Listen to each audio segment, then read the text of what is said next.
चलिए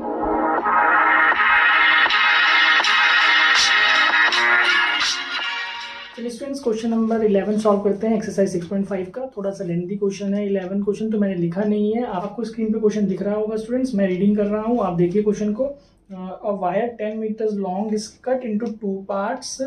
One part is bent into shape of circle and the other into shape of equilateral triangle. ठीक है भाई, एक हमारे पास वायर है 10 मीटर लॉन्ग। आप देखिए, समझिए इसको।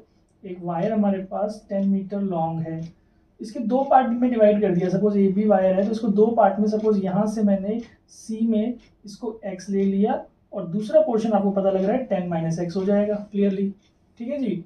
तो आपको क्या करना है, let one part is equal to x centimetre. Proper लिखेंगे तो लेंथ ऑफ वन पार्ट लिख लीजिएगा, लेंथ ऑफ सेकेंड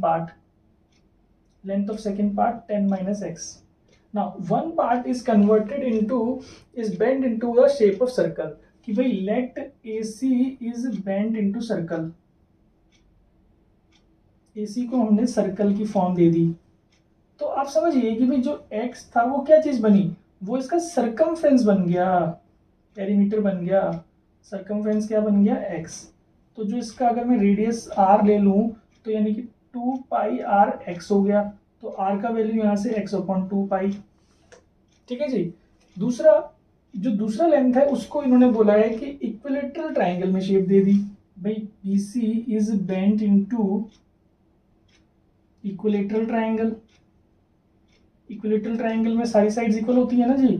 तो ए साइड है, तो इसका पेरीमीटर क्या बना भाई, इसका पेरीमीटर 10 माइनस एक्स। बात समझिए, है ना। Perimeter 10 minus x 3a। तो यहां से आप a का अगर वैल्यू लेंगे तो 10 माइनस एक्स अपॉन में 3। ठीक है जी। अब क्वेश्चन में क्या बोला है, how should the wire be cut. भाई हमें इन दोनों की लेंथ ही निकालनी है, so that the combined area is small as possible, मतलब मिनिमम। तो भाई हम क्या करेंगे नाउ, अब देखिए हमें मिनिमम गिवन है कंबाइंड एरिया। तो कंबाइंड एरिया की इक्वेशन बना लीजिए, area of circle that is pi r square plus area of equilateral triangle that is √3/4a²। ठीक है जी, समझ में आई बात। इसको डिफरेंशिएट करना है, लेकिन यहाँ पे r और a दो वेरिएबल है, इनको एक ही वेरिएबल में लाना है। तो देखिए r की वैल्यू मैंने निकाल ली थी और a की वैल्यू भी निकाल ली थी। इन दोनों को यहाँ पुटअप करते हैं। चलिए, r की जगह में x/2 पाई √3/4, a की जगह में 10 माइनस एक्स अपॉन में 3। ठीक है, आ रहा है समझ में। अब खोल दीजिए इसके ब्रैकेट पहले तो, x²/4 पाई स्क्वायर प्लस यहाँ पे √3। इसको ओपन कर लेंगे। देखिए इसका 1/9 तो मैंने अलग कर दिया। यहाँ पे 100 प्लस x² माइनस 20x। ठीक है, ओपन हो गया ये, क्लियर ना। अब देखिए यहाँ से एक पाई को आप कैंसिल कर लीजिए, तो जो सिंप्लीफाइड फॉर्म आएगी, अब देखिए सिंप्लीफाइड फॉर्म कैसे लिखेंगे, x²/4 पाई है plus √3/36 into 100 plus √3/36 into x², और यहाँ से माइनस 20 √3/36x। अब देखिए x² की दो टर्म्स है, तो मैं क्या कर सकता हूँ, 1/4 पाई प्लस √3/36 कॉमन लेकर के x² का एक टर्म बना दिया। फिर ये x वाली टर्म लिख लेता हूँ, 20/10 इसको कैंसिल कर लेंगे, 5/9 √3x आ जाएगा। ठीक है जी। ये वाला टर्म कांस्टेंट है, इसको पीछे चलने दो भाई, इसने तो जीरो ही बनना है अभी डेरिवेटिव करेंगे तो ना। ये ए हमारा सिंप्लीफाइड इक्वेशन में मैंने निकाल दिया है। अब इसको आप डिफरेंशिएट कर दीजिए, da/dx कर दीजिए। तो देखिए 2, तो ये इस तरीके से आ जाएगा, है ना। ऐसे ही कुछ कैलकुलेशन हुआ था हमारे पिछले क्वेश्चन में एक जगह ना। यहाँ से इसको 5/9 √3 कर दीजिए, x का 1 और वो 0, सेकेंड ऑर्डर कर लीजिए। तो भाई ये वाला पार्ट तो 0 होगा, इसमें ये केवल आपके पास यही इस तरीके से कुछ बचेगा, जो कि क्लियरली पता लग रहा है पॉजिटिव टर्म आ रहा है और x है ही नहीं। ठीक है, आगे समझ। इसको फॉर क्रिटिकल पॉइंट्स करके 0 के इक्वल रखेंगे तो क्या वैल्यू आएगा हमारा इसमें इक्वल टू 5/9 √3, और ये सारा वैल्यू उठ के उधर जाएगा। तो देखिए कैसे लिखा जाएगा इसको, अपॉन 2 1/4 पाई प्लस √3/36। तो इसको सिंप्लीफाई कर लेते हैं। चलिए भाई एलसीएम ले लीजिए। 4 पाई 36 का एलसीएम 36 पाई आ जाएगा, यहाँ पे 9 आ जाएगा, यहाँ पे आपका पाई आ जाएगा। समझिए भाई, आई होप क्लियर होगा इतना। नाउ इसको मैं इसको आप यहाँ कैंसिल कर दीजिए 18, अब इसको रेसिप्रोकल कर दूंगा तो देखिए 5/9 √3 मल्टीप्लाइड बाय 18 पाई ऊपर आ गया, अपॉन में 9 प्लस √3 पाई। तो ये कैंसिल हो गया इससे, तो 2 5 2 10, तो 10 पाई √3 अपॉन 9 प्लस √3 पाई। ये हमारा x का वैल्यू आ गया भाई। इस वैल्यू पे आप इसको पुट करेंगे तो d² a dx²। स्टेप्स आप लिख लीजिएगा, ग्रेटर देन 0 ही आ रहा है, a इज मिनिमम प्रूव हो गया जी। ठीक है, आए समझ में? थोड़ा सा कैलकुलेशन यहाँ पे ध्यान से करिएगा, कंफ्यूजन हो सकता है। मैंने x का वैल्यू निकालने में अगर कंफ्यूजन हुआ हो तो उसको दोबारा से रिपीट करके देखिएगा, या आप खुद भी कर पाएंगे इसको। अगर आपने इसको इक्वल टू 0 रखना है तो x का वैल्यू निकालना है। ठीक है, अब जो ये x का वैल्यू आ गया था इसको मैंने इसमें पुट करके देखा, भाई पुट तो होगा ही नहीं, पॉजिटिव है ऑलरेडी, 0 से ग्रेटर है तो मिनिमम हो गया ना। अब हमें इसमें इस वायर की लेंथ फाइंड करनी थी, तो x यानी कि 1 पार्ट तो मेरे पास ये आ गया जी। 1 पार्ट मेरे पास 10 पाई, इसको हम लिख सकते हैं 10 √3 पाई अपॉन में √3 पाई प्लस 9। ठीक है, इसको सिंप्लीफाई कर पाएंगे तो आप कर लीजिएगा। जैसे मैं √3 कॉमन ले लूँ, ये हो सकता है। अगर हम नीचे √3 कॉमन लेते हैं तो देखिए क्या बनेगा, पाई प्लस 3 √3। कैसे भाई, √3 को √3 से इंटू करके 9 आ जाएगा, तो देखिए ये कैंसिल हो गया।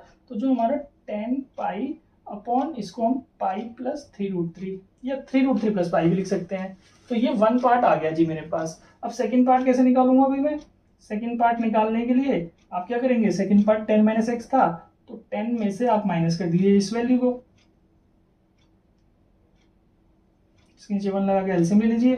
तो देखिए नीचे तो pi plus 3 √3 as it is रहेगा, ये से इंटू होगा तो 10 पाई और plus 30 √3 minus 10 pi, 10 pi cancel, तो जो आया आंसर 30 √3 अपॉन पाई प्लस 3 √3। भाई ये सॉल्यूशन है कि एक पार्ट हमारी लेंथ इतनी होगी, दूसरे पार्ट की लेंथ हमारी ये होगी। तो आई होप स्टूडेंट्स आपको ये क्लियर होगा। आप नोट कर लीजिए, यहाँ पे कैलकुलेशन पार्ट थोड़ा ध्यान से करिएगा। एक्स का वैल्यू जो मैंने निकाला है, अगर कंफ्यूजन रह जाता है तो कमेंट पे मेंशन कीजिएगा, मैं कोशिश करूंगा कि आपको कंफ्यूजन क्लियर हो जाए। Note it down so that we will do the 12th question. Question 12 देखते हैं स्टूडेंट्स। आप क्वेश्चन देखिए, यहाँ पे क्वेश्चन को पढ़ रहा हूँ। Wire of length 36 centimetre is cut into 2 pieces. तो देखिए सेम 11 के जैसे ही है कि पिछली बार हमें 10 मीटर की वायर थी, इस बार 36 मीटर की वायर है। One piece is turn into a form of square and the other in the form of equilateral triangle. इस बार स्क्वायर एंड इक्विलेटरल ट्राइंगल आ गया, पिछली बार सर्कल एंड इक्विलेटरल ट्राइंगल था। Find the length of each piece so that the sum of the areas is minimum. Same question है students, ध्यान से देखिएगा। इसी तरीके से हम करेंगे कि भाई हम एक वायर बना लेते हैं जिसका लेंथ हमारे पास दे रखा है 36 मीटर। इस बार अगेन यहाँ सी लेकर के इसको हमने x मान लिया और दूसरा वाला पीस हमारा 36 - x हो जाएगा। ठीक है, तो आप लेट कर लीजिए, length of one part equal to x centimetre, second part जो है या अदर पार्ट आप लिख सकते हैं 36 - x। तो now let AC is bent into square. भाई AC को हमने स्क्वायर में बेंड कर लिया, इसकी साइड ए होता है, तो इसका जो पेरीमीटर बनेगा वो हमारा क्या बनेगा भाई, x है ना, क्योंकि x लेंथ से ये बनाया गया है। तो 4a इक्वल टू x, यहाँ से a का वैल्यू निकाला हमने x/4। ठीक है जी। नाउ दूसरा जो पीस है BC is bent into equilateral triangle. Equilateral triangle में इसको मान लिया, तो जिसकी साइड a होती है, तो यहाँ पे जो इसका पेरीमीटर बन रहा है इस बार 36 - x, इसका पेरीमीटर 3a होता है, तो a इक्वल टू 36/x/3। ठीक है जी, तो ये हो गया। अब हमें मिनिमम क्या बताया गया है, मिनिमम अगेन इस बार एरिया है, तो एरिया की इक्वेशन हम लेंगे a² प्लस √3/4a²।